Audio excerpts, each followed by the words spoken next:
미국의 남부 옐리베마주에 있는 엔터프라이즈라는 마을에 그 마을 입구에는 하나의 벌레의 동상을 이렇게 세워놨답니다. 목화 벌레라고 하는 이 동상을 마을 입구에 세워놨습니다. 사진 한번 보여주시죠.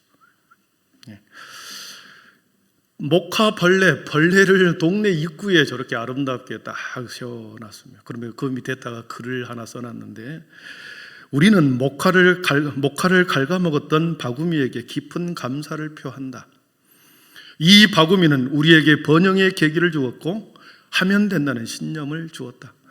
이렇게 동상 밑에 글을 써놨다는 거죠.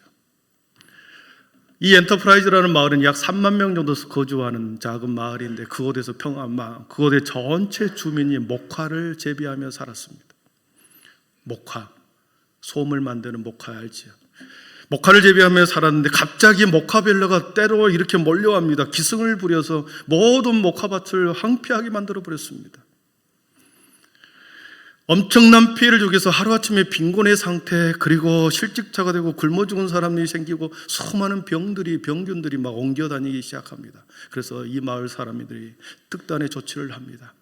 평생 목화를 키워왔는데 이 목화를 다 포기하고 다 뽑아내버리고 거기에 땅콩을 심습니다.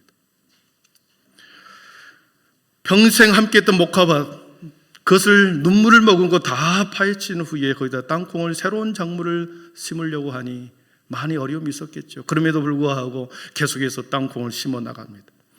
참고 끊임없이 노력한 끝에 몇 년 사이에 미국에서 가장 많이 생산한 땅콩 생산지로 변해버렸습니다.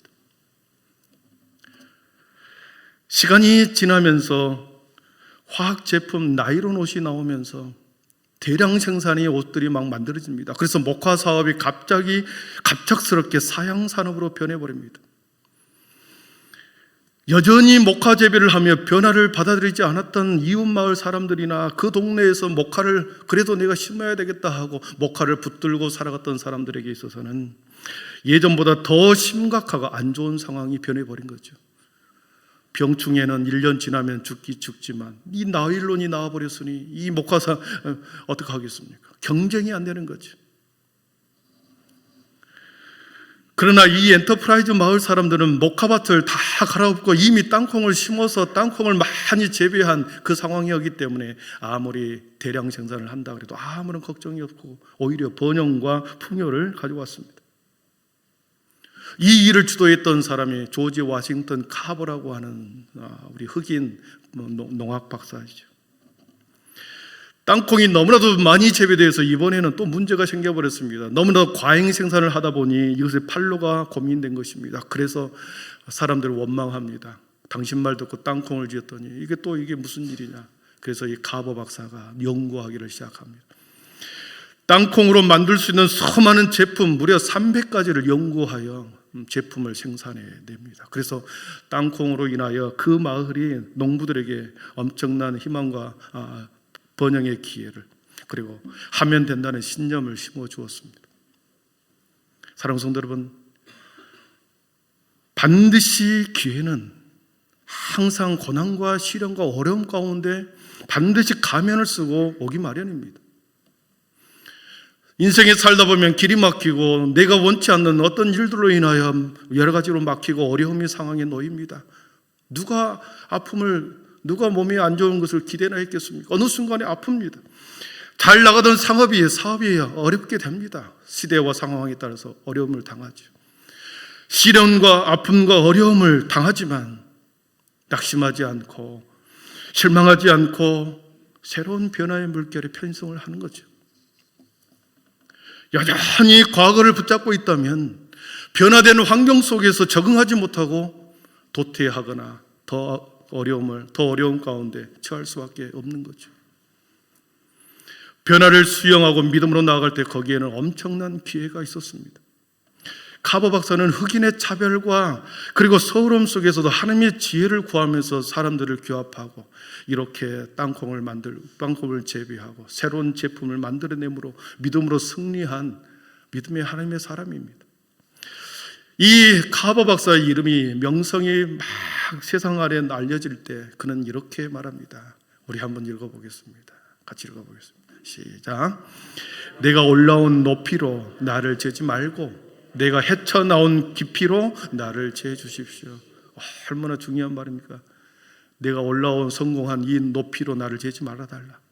내가 헤쳐나온 이 깊이로, 삶에 헤쳐나온 이 어려움을 헤쳐나온 깊이로 나를 재주십시오. 우리의 인생이 이런 인생 되기를 축원합니다. 아멘. 우리는 계속해서 예수결서에 나타난 하나님의 회복과 부흥을 보고 있습니다. 이스라엘 백성들은 변화의 기로에 서 있습니다. 떠날 것인가 남을 것인가.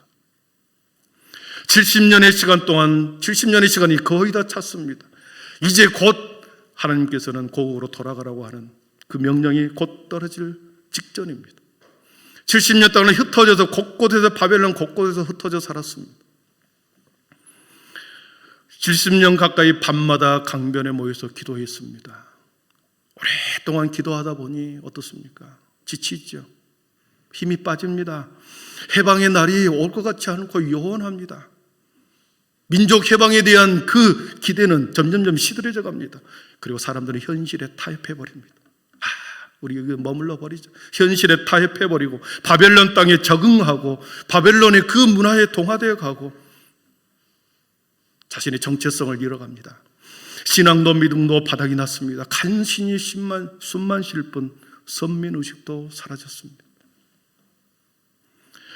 마치 흩어진 이스라엘 백성들은 마른 땅에, 메마른 땅에, 황폐한 메마른 땅에 간신히 살아있는 목초와 같은 그런 모습이었습니다. 빼짝 말라보는 목초와 같은 그런 모습.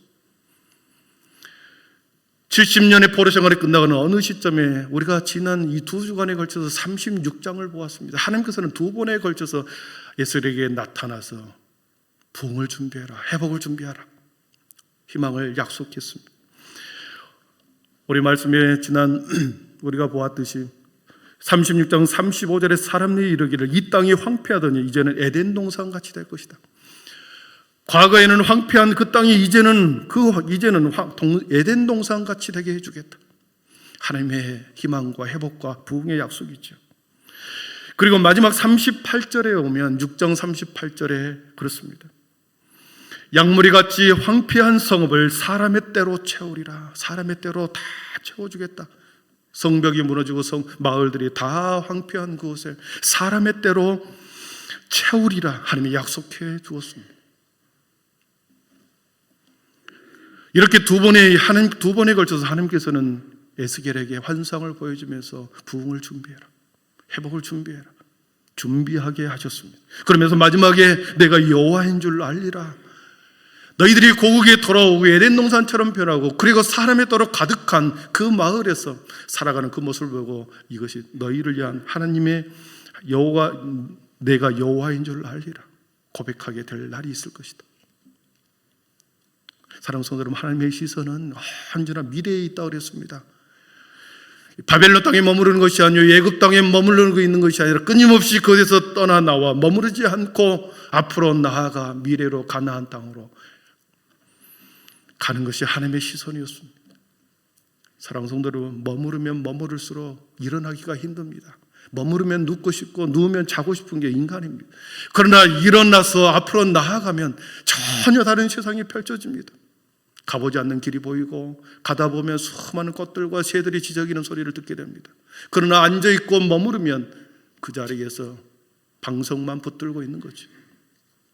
하나님의 시선은 헌연한 미래와 소망, 다시 살아나는 생명 부흥에 있었습니다. 오늘 다시 하나님께서는 에스겔을 한 번 더 환상을 보여줍니다.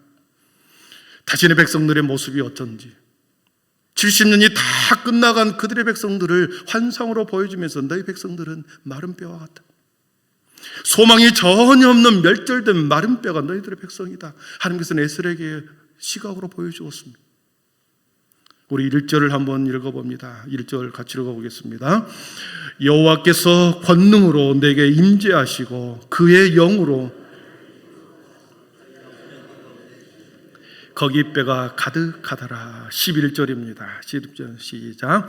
또 내게 이르시되 인자야, 이 뼈들은 이스라엘 온 족속이라. 그들이 이르기를 우리의 뼈들이 말랐고 우리의 소망이 없어졌으니 우리는 다 멸절되었다 하느니라. 아멘. 에스겔에게 보여준 그 마른 뼈는 이스라엘 족속이었다 그랬습니다. 마치 그들은 무덤 안에 죽음 가운데 놓여 있는 모든 뼈로 살 희망이 없는, 소망이 없는 멸절된 상태, 그 모습을 환상으로 보여준 것이죠. 그러면서 그 2절에 보니까 나를 그 뼈 사방으로 지나가게 하시기로 본즉 그 골짜기 지면에 뼈가 힘이 많고 아주 말랐더라 그랬습니다. 그 뼈 사방으로 지나가게 했습니다. 수많은 뼈들로 겹겹이 놓여있는 그 뼈들 사이로 지나가게 하면서 눈으로 보게 합니다. 심히 뼈가 많았다. 아주 말라버렸다. 심히 아주라는 단어를 삽니다. 존재의 초라함을 말하는 거죠. 마른 뼈 환상은 실제로 이스라엘 백성들의 시체가 아니라 이스라엘 백성들의 영적인 상태를 보여주는 것이 마른 뼈의 환상이죠. 영적인 상태였습니다. 여러분, 새벽 여명이 올 때 가장 춥다는 것을 우리는 알고 있습니다. 새벽이 떠오르기 직전에 가장 온도가 낮습니다. 마치 이스라엘 백성들이 해방 직전에, 바벨론 포로 직전에, 해방 직전에 그들의 이스라엘 백성들은 가장 영적으로 메말라 있는 피폐한 상태였습니다. 눈은 떴으나 공허한 눈빛입니다. 아무런 기대함이 없습니다. 장구를 치고 피리를 불어도 노래해도 춤을 추는 사람이 없습니다. 목이 터져라 찬양을 해도 찬양하지 않습니다. 꼭 다물고 있습니다. 아무런 가능도 없는 무감각한 상태에 빠졌습니다. 모든 소망이 사라진 무기력하고 절망적인 멸절된 상태, 소망이 사라져버리는 상태, 영적인 깊은 침체의 상태, 바벨론 백성들이 해방 직전에 놓여있는 상태입니다. 해방 직전이라고 하는 것은 곧 회복이 되어 부흥의 때가 오고 있다는 직전입니다. 여호와께서 마른 뼈 환상을 보여준 이유가 있습니다. 왜 에스겔에게 마른 뼈 환상을 보여주었는가? 너희 백성들은 끝났다. 모두 다 완전히 끝났다. 너희 백성에게 완전한 나는 기대를 하지 않는다. 이런 것이 아닙니다. 에스겔에게 보여준 환상의 이유는, 영적 주소의 현 상태를 정확하게 보여준 이유는 소망이 없이 멸절된 그 상태에 있는 너희 백성들을 내가 회복시키겠다. 내가 살려내겠다. 다시 살아나게 하겠다. 하나님의 의지, 하나님의 결단, 하나님의 마음이 거기에 있었던 거죠. 그러면서 3절에 에스겔에게 이렇게 말합니다. 우리 3절 같이 읽어봅니다. 3절입니다. 그가 내게 이르시되 인자야, 이 뼈들이 능히 살 수 있겠느냐 하시기로 내가 대답하되 주 여호와여, 주께서 아시나이다. 아멘. 하나님의 마음은 살리는 데 있었습니다. 멸절을 하고 마른 뼈처럼 그렇게 살아가는 데 있지 않았습니다.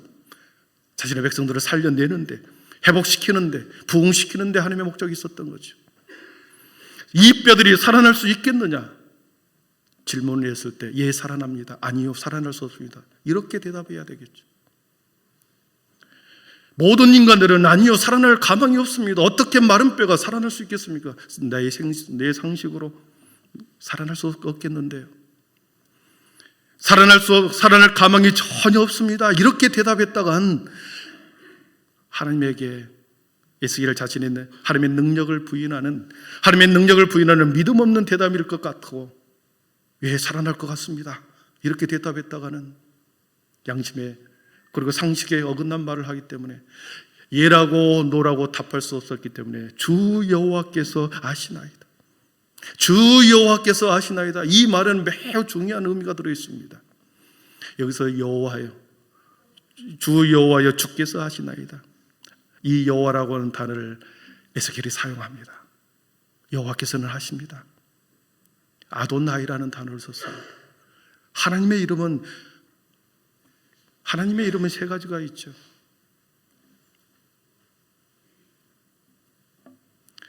엘로힘 하나님이 있습니다. 야훼 하나님이 있습니다. 아도나이 이름의 하나님이 있습니다. 어떨 때 아도나이 이름을, 여호와 이름을 불렀는가? 어떨 때 아도나이라는 이름을 사용했는가? 성경에 보니까 약속을 이행하시는 하나님을 찬양할 때 아도나이 하나님을 불렀습니다. 하나님께서는 신실하게 약속을 이루시는 하나님, 그 약속을 이루시는 하나님을 고백할 때 이스라엘 백성들이 아도나이 하나님, 선조들과 약속했던 그 약속을 이루시는 하나님. 에스겔은 이미 36장에서 2번 하나님이 약속을 했죠. 에덴 동산 같이 해주겠다. 황폐한 성읍에 사람의 떼로 가득 채우겠다. 이미 하나님의 말씀을 약속을 들었기 때문에 하나님께서는 주 여호와께 아도나이 하나님께서는 모든 것이 가능하십니다. 그 고백인 거죠. 그러면서 하나님께서는 그래, 너의 믿음을 보고 마른 뼈를 살려냅니다. 부활시킵니다. 4절 이하에 보니까 부활의 사건이 일어납니다. 마른 뼈들이 살아나는 부활의 사건, 이것은 두 가지 단계를 걸쳐서 살아나는 것을 보여줍니다. 하나는 말씀으로 육체가 살아나는 부흥입니다. 말씀으로 육체가 살아나는 부활입니다. 4절을 보십시오. 또 내게 이르시되 너는 이 모든 뼈에게 대언하여 이르기를 너희 마른 뼈들아 여호와의 말씀을 들을지어다. 마른 뼈에게 대언합니다. 대언해라. 에스겔아, 마른 뼈에게 대언해라. 뭐라고 할까요?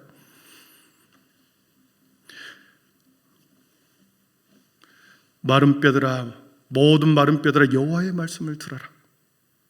5절입니다. 주 여호와께서 이 뼈들에게 이같이 말씀하시기를 내가 생기를 너희에게 들어가게 하리니 너희가 살아나리라.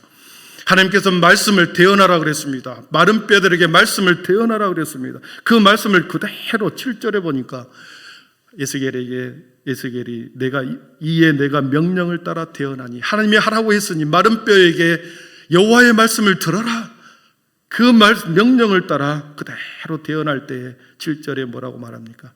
명령을 따라 대언하니 대언할 때에 소리가 나고 움직이며 이 뼈 저 뼈가 들어맞아 뼈들이 서로 연결되더라 그랬습니다. 아멘. 그렇습니다.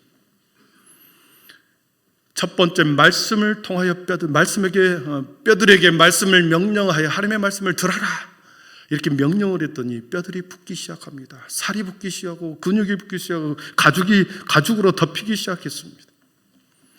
우리 8절 보시면 또 내가 보니 그 뼈에 힘줄이 생기고 살이 오르며 그 위에 가죽이 덮이나 그 속에 생기는 없더라 그랬습니다. 생기가 없었습니다. 말씀이 들어가서 하나님의 말씀을 선포하니 뼈들이 일단은 사람이 되었습니다. 눈이 생기고 피부가 생기고 근육이 생기고 살이 붙었습니다. 사람의 형상은, 사람의 모양은 되었습니다. 그러나 그 속에 뭐가 없다고 그랬습니까? 생기가 없었다. 첫 번째 부활입니다. 첫 번째 육신의 부활을 의미한 거죠. 하나님께서는 육신의 부활에 머무르시는 분이 아닙니다. 두 번째 부활, 영의 부활이 있습니다. 성령의 사역으로 영이 살아나는 부활입니다. 우리 9절을 한번 보십시오. 9절에 보면 제가 읽습니다. 또 내게 이르시되 인자야 너는 생기를 향하여 대언하라. 아까는 뼈들에게 말씀을 대언하라 그랬는데 이제는 뭐라고 말합니다? 생기를 향하여 대언해라. 생기에게 대언하여 이르기를 주 여호와께서 이같이 말씀하시기를 생기야 사방에서부터 와서 이 죽음을 당한 자에게 붙어서 살아나게 하라 하셨다 하라. 이제는 생기에게 명령하여 사람의 모양이 된 그들에게 사방으로부터 생기를 향하여 생기가 그 사람에게 붙어서 살아나게 해라 이렇게 명령을 하라 그랬습니다.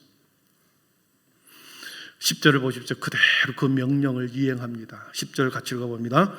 이에 내가 그 명령대로 대언하였더니 생기가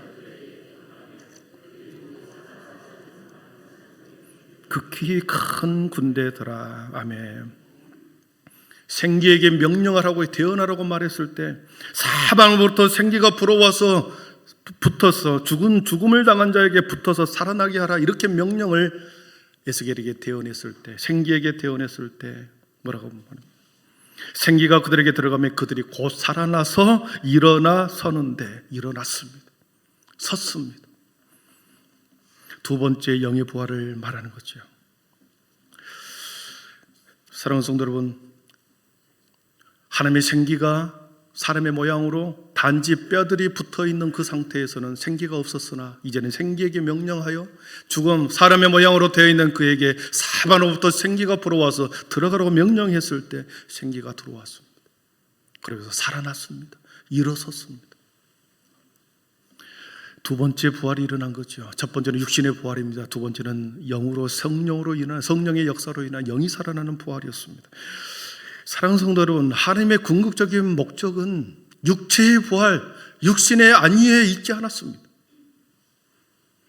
에스겔에게 보여준 이 마른 뼈들이 살아난 육적인 부활은 무엇을 의미할까? 육체적인 부활은 무엇을 의미하는지에 대해서 이미 11절, 12절에 이렇게 12절에 그렇게 말합니다. 육신의 부활이 뭐냐? 이스라엘 백성들에게 있어서 육신의 부활이 뭐냐? 그러므로 너는 태어나여 그들에게 이르기를 주 여호와께서 이같이 말씀하시기를 내 백성들아 내가 너희 무덤을 열고 너희로 거기에서 나오게 하고 이스라엘 땅으로 들어가게 하리라. 너희 무덤을 열고 그랬습니다. 13절에도 내 백성들아 내가 너희 무덤을 열고 너희로 거기에서 나오게 한즉. 여기서 무덤이 뭐겠습니까? 바벨론 땅에서 나오게 하는 것이 무덤, 나오게 한다는 거죠. 바벨론 땅에 있던 너희들이 이제 가나안 땅으로 들어오게 하겠다. 무덤을 열고 가나안 땅, 우리 고국으로 돌아오게 하겠다. 두 번이나 무덤을 열고라는 단어가 나왔습니다. 민족의 회복을 의미한 거죠. 이스라엘 백성들의 포로로 있던 그들이 이제는 약속의 땅으로 들어온 것, 이것이 육신의 부활이었습니다. 고국으로 돌아오게 한 것, 육신의 부활. 하나님은 거기에 만족하지 않았습니다. 더 중요한 궁극적인 관심은 14절에 있었습니다. 하나님의 궁극적인 관심, 14절 같이 읽습니다. 내가 또 내 영을 너희 속에 두어 너희가 살아나게 하고 내가 또 너희를 너희 고국 땅에 두리니 나 여호와가 이를 말하고 이를 줄 너희가 알리라. 여호와의 말씀이니라. 아멘. 고국으로 돌아오는 데 목적이 있지 않았습니다. 하나님의 흩어진 하나님의 백성들 고국 땅으로 돌아오는 데 목적이 있지 않았고 고국으로 돌아온 그들에게 내 영을 그들 속에 두어 내 영을 그들 속에 두어 그곳에서 너희가 살아나게 하랬다. 말씀을 정리합니다. 사랑하는 성도 여러분, 우리나라와 우리들에게 적용해 보십시오. 하나님은 우리나라 남북한 통일에 관심이 있을까요? 없을까요? 관심이 있습니다. 북한 민족에 대한 하나님의 관심이 있습니다. 분단된 아픔에 대한 남북 통일에 대한 지대한 관심이 있습니다. 마치 이스라엘 백성들이 고국 땅으로 고국으로 돌아오는 것이 하나님의 뜻인 것처럼 하나님께서 지대한 관심이 있는 것처럼 우리 한민족이 또 통일에 지대한 관심이 있습니다. 우리의 육체적인 것, 우리 통일로 인하여 통일에 대한 것도 하나님에 대한 분명한 하나님의 관심이 있습니다. 그런데 하나님은 더 중요한 것은 통일보다 더 중요한 것은 이 민족이 통일을 이루는 건 물론 관심이 있습니다. 그러나 더 중요한 것은 이 민족, 이 대한민국 백성들이 한 사람 한 사람이 하나님을 경외하고 하나님을 기뻐하는 영적인 삶을 원하는 것이 하나님의 뜻이었습니다. 마찬가지로 하나님과 저와 우리들이 공부하는 것, 사업하는 것, 돈을 버는 것, 직장생활하는 것 하나님의 관심이 많습니다. 기대한 관심이 있습니다. 우리가 부자가 되고 사회에서 명성을 얻고 사람들과의 관계를 잘하는 것 하나님 거기에도 관심이 있습니다. 그러나 하나님은 더 중요한 관심이 있습니다. 하나님 결론적으로 하나님의 관심은 하나님과 영적인 바른 관계를 맺는 것에 있었습니다. 모든 축복과 풍요의 근원이신 하나님과의 바른 관계를 맺는 영적인 바른 관계를 맺는 것에 하나님의 관심이 있었습니다. 사랑하는 성도 여러분, 하나님의 더 중요한 관심에 영적인 삶을 살아가기를 축원합니다. 사람이 떡으로만 살 것이 아니요 하나님의 말씀으로 사는 거다 그랬습니다. 하나님의 말씀으로 살 때 우리를 말씀으로 우리의 육체를 살려 생명을 얻게 합니다. 주님께로 돌아오게 합니다. 그러나 주님께로 돌아온 그 사람 생명을 얻는 우리가 능력이 된 그리스도인으로 살아가기 위해서는 반드시 성령의 충만함을 받아야 됩니다. 성령의 충만함으로 가득해야 합니다. 그래야 내가 사는 겁니다. 눈을 뜨고 밥을 먹는다고 사는 게 아닙니다. 하나님의 생기가 사방에서 불어와 내 속에 내 영이 살아날 때 우리 얼굴에는 기쁨이 솟아나고 우리 가정이 살아나고 우리 교회가 점점 살아납니다. 그래서 사랑하는 성도 여러분, 지금 하나님께서는 부흥을 준비하고 회복의 때를 준비하라고 말씀합니다. 성령의 기름 부으심을 위해서 우리는 기도해야 합니다. 사방으로부터 생기가 우리 교회 안에, 우리 가정 안에, 내 인생 가운데 불어오도록 우리는 기도해야 할 줄 믿습니다. 성도의 허울을 벗어버리십시다. 제자라고 하는 껍데기를 벗어버리고 진정한 그리스도인으로 살아가는 우리 모든 한빛의 성도들 되기를 축원합니다. 기도하겠습니다.